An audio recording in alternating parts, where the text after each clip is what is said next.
আমার সাথে সাথে পড়েন, বিসমিল্লাহি তাওয়াক্কালতু আলাল্লাহ। আবার পড়েন, বিসমিল্লাহি তাওয়াক্কালতু আলাল্লাহ। আল্লাহর হাবিব সাল্লাল্লাহু আলাইহি ওয়াসাল্লাম ঘর থেকে বেরোয়ার সময়ও আল্লাহর উপর তাওয়াক্কুল করে বেরোতেন। এরপরে লম্বা করে আরো পড়তেন, আল্লাহুম্মা ইন্নী আউযু বিকা আন আযিল্লা আও উযাল্লা আও আজিল্লা আও উযাল্লা আও আযলিমা আও উযলামা আও আজহালা আও ইউজহাল আলাই। মানে হে আল্লাহ, আমি যেন ভ্রষ্ট না হই, কাউকে যেন ভ্রষ্ট না করি।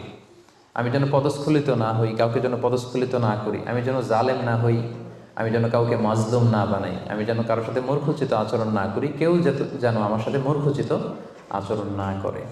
তাহলে দেখুন সম্মানিত ভাই এবং বোনেরা, সিম্পলি ঘর থেকে যখন আমরা বেরোবো তখনও কিন্তু আল্লাহ হাবিব সাল্লাল্লাহু আলাইহি ওয়াসাল্লাম আমাদেরকে শিখিয়েছেন আমরা যেন আল্লাহ তাআলার উপর তাওয়াক্কুল করি।